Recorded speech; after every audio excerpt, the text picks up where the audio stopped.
종교개혁 이야기 6번째. 스위스 종교개혁과 츠빙글리. 루터는 1524년부터 그해 말년까지 종교개혁 진영의 내부에서 일어난 성만찬 논쟁에 처해 있었는데 그 논쟁의 중심에는 스위스 취리히의 종교개혁자 츠빙글리가 자리하고 있었다. 이 성만찬 논쟁은 한 시점의 논쟁으로 끝난 것이 아니라 전 종교개혁 과정의 중심 주제였다. 루터의 영향하에 있던 몇몇 남서부 독일 도시는 츠빙글리의 등장 이후 그의 영향권으로 흡수될 위험에 처하게 되었다. 이로써 루터는 로마 가톨릭과 또 다른 종교개혁 세력과의 양전선에 마주서게 되었다. 아주 복잡한 양상으로 전개되었던 성만찬 논쟁의 결과 루터는 독일 남서부 지역을 자신의 편으로 이끌 수 있었다. 하지만 스위스 종교개혁은 최종적으로 루터에게서 분리되어 독자적인 개혁교회로 나아갔다. 이것은 막강한 로마 가톨릭 세력의 위압하에서 생존의 위기에 처해 있던 개신교 진영에게 치명적인 것이었다. 그 이후 루터 교회와 개혁교회의 관계는 공동회적인 로마 가톨릭과의 갈등, 대립 못지않게 적대적인 양상으로 전개되었다. 츠빙글리의 등장. 마르틴 루터가 수도사로서 종교개혁적 인식에 도달한 반면 스위스의 홀드리히 츠빙글리는 인문주의 학자로서 그러한 인식에 도달하였다. 츠빙글리는 에라스무스의 개혁적인 설교와 교회 교용에 대한 비판에 동조하였고 스스로를 에라스무스주의자로 여겼다.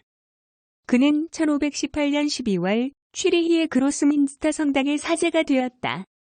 그는 심한 병을 앓고 난 후 인생의 허무함과 무능함을 절실히 깨달았고 죄와 칭의에 대한 아우구스티누스의 사상과 성서를 집중 연구함으로써 점점 에라스무스적인 사상에서 멀어지게 되었다. 츠빙글리는 독자적인 개혁자로 등장하기 전에 루터의 개혁 사상이 대중에게 큰 영향을 미치고 있음을 잘 알고 있었다. 최근의 연구자들은 츠빙글리가 어느 정도 루터의 영향을 받았음을 부인하지는 않지만 그가 독자적인 방법으로 종교개혁에 이르렀음을 강조한다. 그는 취리히 교회 개혁을 주도하였다. 그는 성화 사용을 금지하고 미사를 희생제사로 보는 것은 성서와 모순된다고 보았다. 왜냐하면 그리스도가 십자가에 달리심으로써 단 한 번으로 영원히 우리를 위한 희생제물이 되셨기 때문이다. 그는 사제들의 결혼을 용인하였고 기도행진, 의전행렬 그리고 순례를 폐지하였다. 츠빙글리는 1524년 9월에 쓴 참 종교와 거짓 종교에 관한 주석을 프랑스의 프랑스와 1세에게 헌정했다. 그는 이 책이 소르본 대학 신학자들에 의해 검토되기를 기대하였다. 그는 이 책에서 교황을 죄에 굴복한 인간으로서 저그리스도라고 비판하였다. 츠빙글리는 루터처럼 세속 정부가 이것을 바로잡아야 한다고 생각했다. 그는 자신에게 인문주의적인 영향을 끼쳤던 에라스무스를 교회의 위계구조의 권력을 과감하게 끊지 못한 낙원 성각자로 보았다. 인간은 오직 그리스도에 의해 의롭다고 여김을 받는 것임을 주장하는 칭의론에서 그는 루터와 마찬가지로 에라스무스적인 자유의 제원권을 단호하게 거부하였다. 루터와 츠빙글리가 결정적으로 갈라지고 적대적인 관계가 된 것은 성만찬을 둘러싼 입장의 차이 때문이었다. 빵과 포도주, 성만찬 논쟁의 의미. 일상적인 식탁에 올라오는 빵과 포도주는 말 그대로 우리가 먹고 마시는 빵과 포도주일 따름이다. 그러나 이것이 교회에서 거행되는 성만찬에서는 단순한 빵과 포도주가 아니라 그리스도의 거룩한 몸과 피와 관련이 있다. 가톨릭은 축성된 빵과 포도주는 본체상 그리스도의 몸과 피로 변한다는 화채설의 입장을 취한 반면 루터는 빵과 포도주는 그대로 있으면서 부활하신 그리스도의 몸이 그곳에 함께 있다는 소위 공제설을 주장하였다. 츠빙글리 역시 가톨릭의 화채설을 거부할 뿐 아니라 루터의 공제설도 가톨릭적인 잔재라고 비판하였다. 츠빙글리는 1524년 후반기에 이것은 내 몸이다라는 예수의 말씀을 홀란드 출신인 호에인의 논문을 인용하여 이달을 상징하다로 해석하였다. 성만찬에서 빵은 실제로 그리스도의 몸이 아니라 몸을 상징하는 것일 뿐이다. 그는 요한복음 6:63에서 보듯이 이것은 영적인 성격을 지녔다고 확신하였으므로 루터가 주장하듯이 그리스도가 성찬 속에 실제적으로 임하는 것은 아니라고 보았다. 루터에게 이것은 그리스도의 인성과 신성의 신비한 결합을 이성으로 부정하는 위험한 일이었다. 그는 기독교 신앙의 근거는 이성이 아니라 말씀이며 이것이 부정될 때 기독교 신앙은 무너진다고 보았던 것이다. 따라서 루터는 가톨릭 교회의 입장보다도 칩잉글리의 입장이 훨씬 더 위험하다고 보았다. 루터와 칩잉글리와의 성만찬 논쟁은 칩잉글리가 1525년 로이트링겐의 개혁자여 설교자인 마테우스 알버에게 편지를 썼을 때 시작되었다.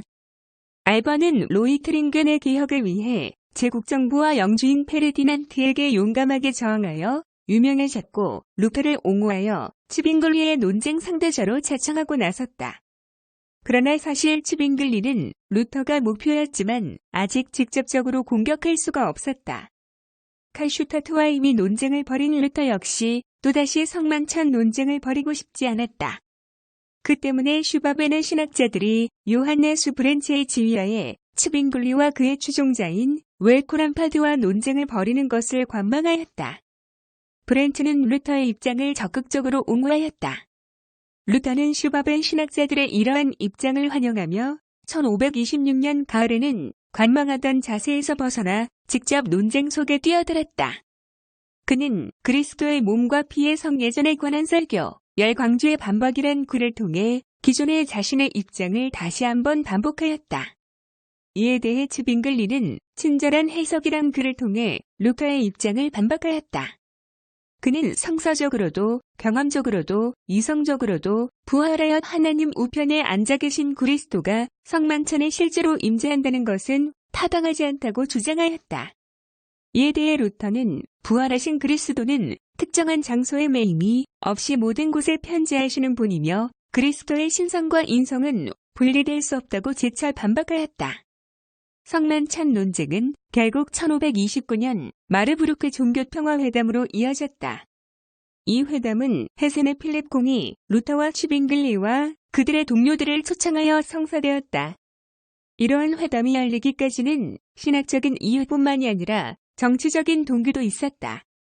1529년의 제국회의에서 가톨릭 지역 군주들이 프로테스탄트에 대항하고자 연합하였기 때문이다.